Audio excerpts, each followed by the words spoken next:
I did a lot of music and ideas, but then looked around to see how rare and not often most musicians are releasing, and started to think if good music is rare, if easy and a lot, it's bad.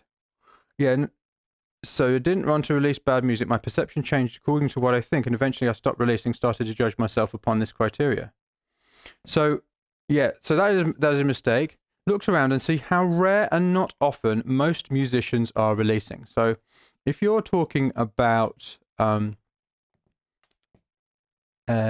huge musicians, yeah, people who are already big, it is a mistake. So, if I go, look at Daft Punk, for instance, okay, they came up at a different time, and they came through at a different time. And actually, when they started, they released an enormous amount, first of all, in order to get to the point where they became big.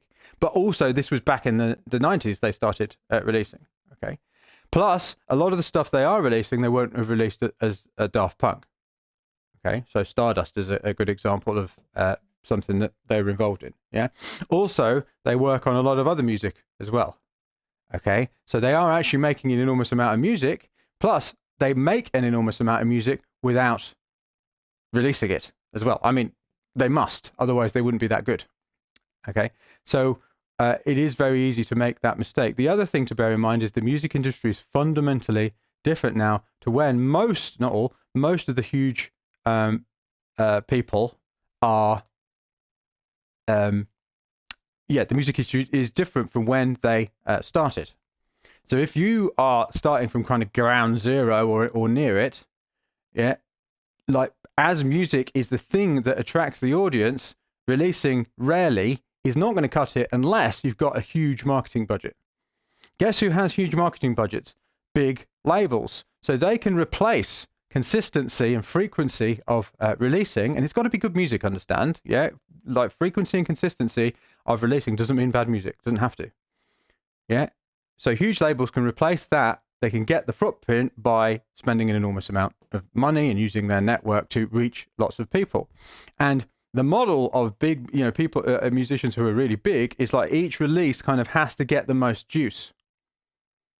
Yeah, because they can't release, very frequently, and it often does get the most juice because they've already got big audiences.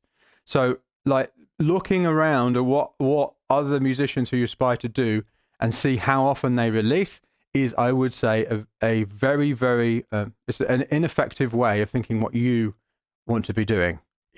Unless you have a big audience already, because the things that you do when you have a huge audience are fundamentally different from the things that you do when you don't.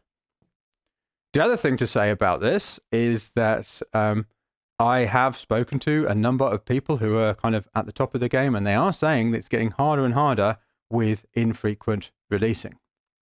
I mean, even Ninja Tune, one of my favorite labels, how they're starting to get their artists to release is that they're starting to do this kind of waterfall releasing, where they're releasing one track off an album, yeah, and then a few weeks later they're releasing the same track but with another track. So it's a new track and the old track, yeah, and then they're doing it again, and then they're doing it again. And then with the recent Floating Points thing, there was this one track on the album, and I said to my wife at the time, so that track is that I bet you they released another extended version of that after the album. So then what happened? Because it just stops. Yeah. So then they release something else. Yeah. Afterwards. So yeah, I would seriously question the assumptions that you've made.